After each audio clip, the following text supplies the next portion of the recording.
नमस्कार दोस्तों, मैं अतुल तिवारी आप सबका एक बार फिर से स्वागत करता हूं प्रीमियर आधार आईएएस के ऑनलाइन प्लेटफॉर्म, जहां पर हम बात करने वाले हैं आज 29 और 30 जून के समसामयिक घटनाओं से संबंधित तथ्यों के बारे में। तो चलिए शुरू करते हैं और देखते हैं कि आज क्या क्या घटनाएं हमारे लिए महत्वपूर्ण रही हैं। छत्तीसगढ़ की घटना से स्टार्ट करते हैं। वैसे आज बहुत अच्छे करंट अफेयर्स नहीं आए हैं, पर फिर भी जो आए हैं उनमें से कुछ करंट अफेयर्स आपके एग्जाम के पॉइंट ऑफ व्यू से महत्वपूर्ण हो सकते हैं। ये आपके 6 माही करंट अफेयर्स की बुक जो आप खरीद चुके होंगे, ऐसी आशा है मुझे, और नहीं खरीदा है आपने तो जरूर खरीद लीजिए।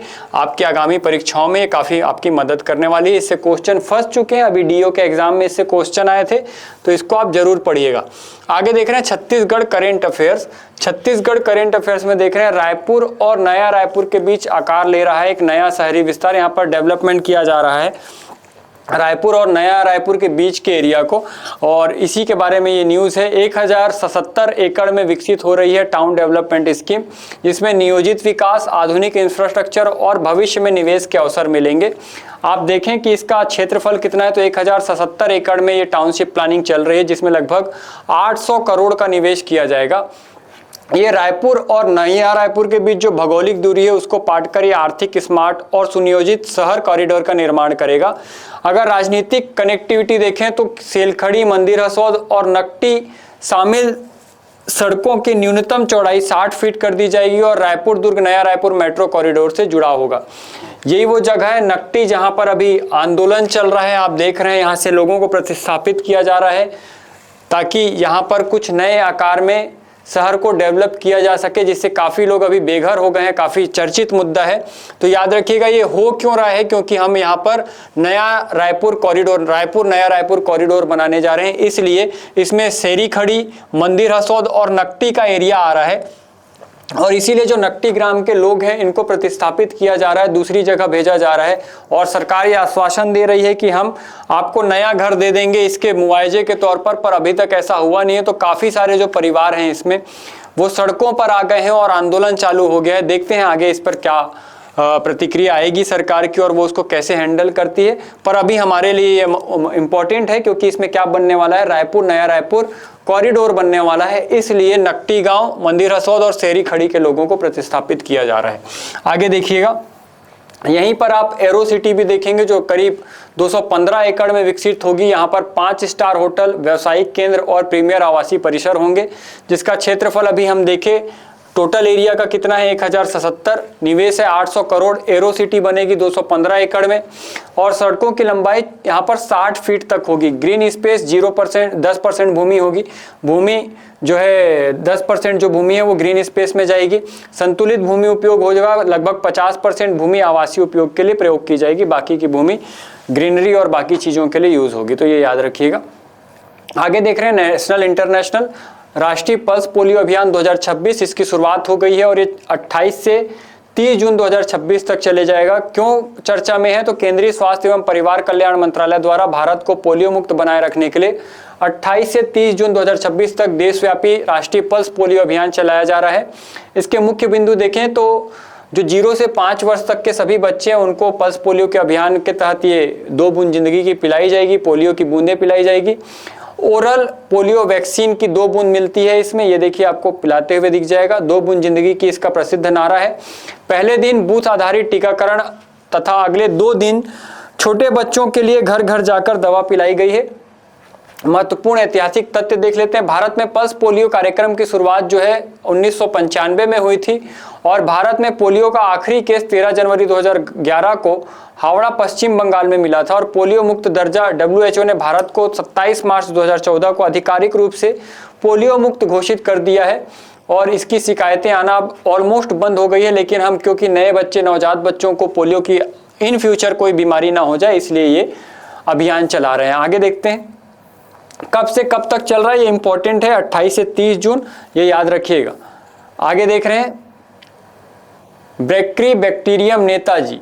हाल ही में पश्चिम बंगाल की हुगली नदी के पानी में बैक्टीरिया की नई प्रजाति बार्चरी बैक्टीरियम नेताजी की खोज की गई है।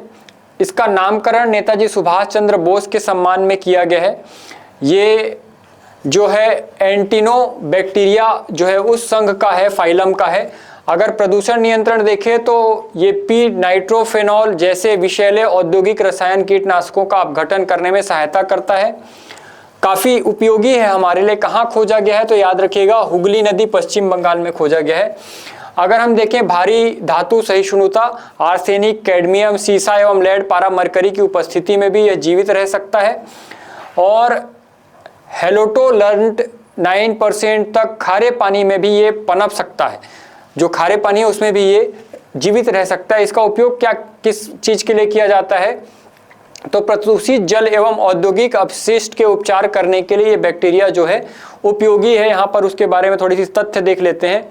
बैक्टीरियम नेताजी नामक बैक्टीरिया की नई प्रजाति की खोज भारतीय IIT BHU नेताजी महाविद्यालय के द्वारा और जापानी हिरोशिमा विश्वविद्यालय के शोधकर्ताओं की एक संयुक्त टीम द्वारा की गई है। यह खोज पश्चिम बंगाल के गंगा नदी की सहायक हुगली नदी में की गई है, जिससे इस बैक्टीरिया के प्रयोग करके हम प्रदूषण पर नियंत्रण स्थापित कर सकते हैं। तो इसका नाम हमारे लिए इंपॉर्टेंट है, बैक्टीरियम नेताजी, जो कि सुभाष चंद्र बोस के नाम पर किया गया है।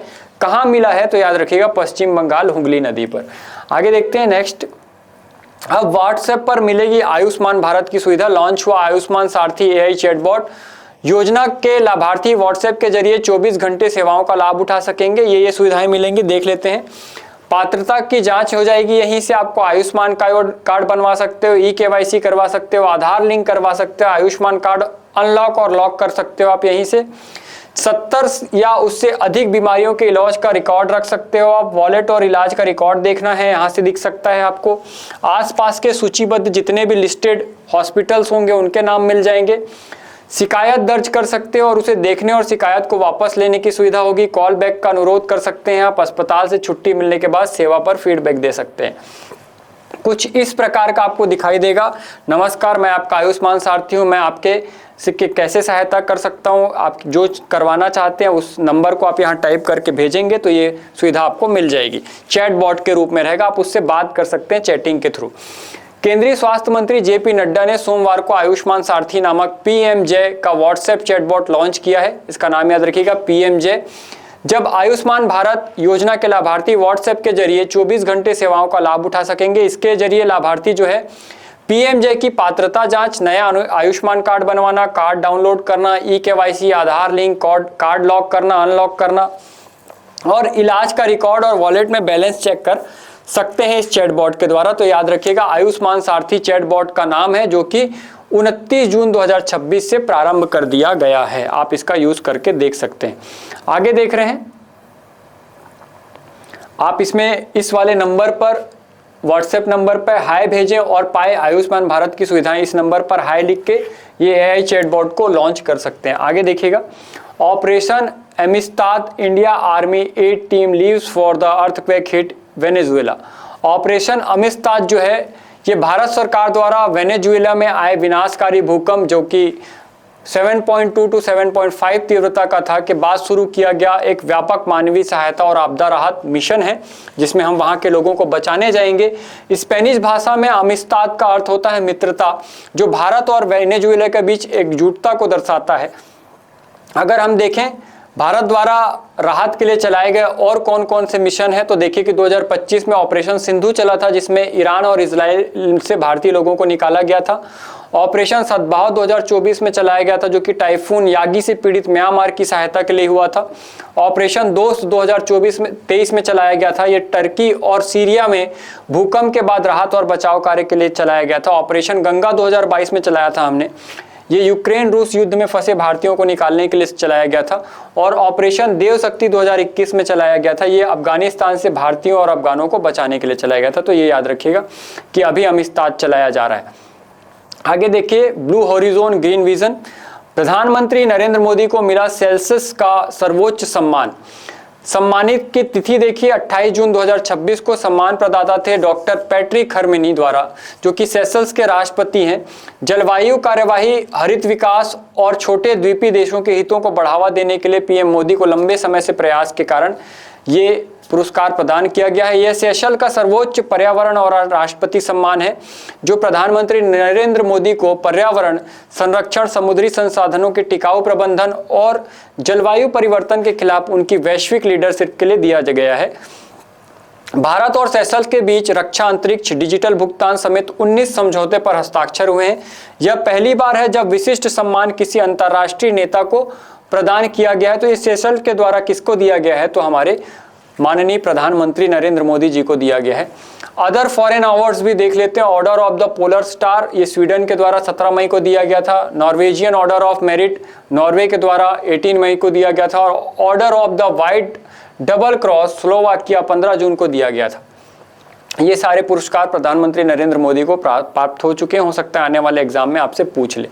आगे देख रहे हैं IMF रिपोर्ट 2026 में विदेशी मुद्रा भंडार में सिर्फ 5 देश कौन कौन से रहे हैं। तो देखिए, इसमें इंटरनेशनल मनी फंड IMF, जिसको हम बोलते हैं कि इंटरनेशनल रिजर्व और फॉरेन करेंसी लिक्विडिटी में डेटा के अनुसार 2026 में चाइना 3410.5 अरब अमेरिकी डॉलर के फॉरेन एक्सचेंज के साथ दुनिया में पहले स्थान पर रहा है। और इसमें भारत का जो स्थान है 543.0 के साथ 5वां स्थान है। तो हम 5वें स्थान पर हैं।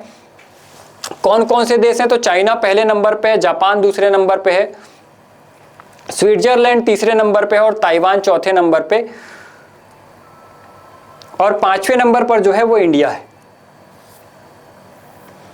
ये आपके कुछ प्रमुख तथ्य। धमतरी के सार्थक स्कूल के छात्र सत्यांशु दीप का चयन स्पेशल ओलंपिक भारत की राष्ट्रीय फुटबॉल टीम में हुआ है, जो 12 से 16 जुलाई 2026 तक स्वीडन में आयोजित स्पेशल ओलंपिक गोथिया ट्रॉफी 2026 हेतु खेलने जाएंगे। आगे देखिए, चेन्नई के 22 वर्षीय हर्षवर्धन जीबी भारत के 97वें शतरंज ग्रैंड मास्टर बन गए हैं। उन्होंने चोला चेस GM नॉर्म टूर्नामेंट में तीसरा और अंतिम GM नॉर्म हासिल किया है। वे 2020 में इंटरनेशनल मास्टर बने थे, 2021 में FIDE वर्ल्ड यूथ अंडर 18 और 2022 में एशियन जूनियर में स्वर्ण पदक जीत चुके हैं और अब ये 97वें ग्रैंड मास्टर बन चुके हैं। तो इनका नाम याद रखिएगा। वहीं PM justice PS Narasimha supreme court collegium के नए सदस्य बने हैं। ये जस्टिस JK महेश्वरी की सेवानिवृत्ति के बाद शामिल हुए हैं। कॉलेजियम सुप्रीम कोर्ट और हाई कोर्ट के जजों की नियुक्ति और तबादलों की सिफारिश करता है। जस्टिस नरसिम्हा 2021 में सीधे 12वें जज बने थे और अब ये कॉलेजियम सिस्टम के भी एक मेंबर बन चुके हैं, जो कि जजों की नियुक्ति करता है और ट्रांसफर करता है। तो ये आपके कुछ प्रमुख तथ्य थे और एक कुछ प्रमुख पुस्तकें जो हमारे संस्थान के द्वारा प्रकाशित की गई हैं। आप इन्हें पढ़ सकते हैं और अपनी तैयारी को और बेहतर बना सकते हैं। आज के करंट अफेयर्स में इतना ही। जल्दी फिर से मुलाकात होगी, तब तक के लिए धन्यवाद। डियर व्यूअर्स, अपने एग्जाम की तैयारी को और बेहतर करने के लिए हमारे चैनल को लाइक, शेयर और सब्सक्राइब करना न भूलें।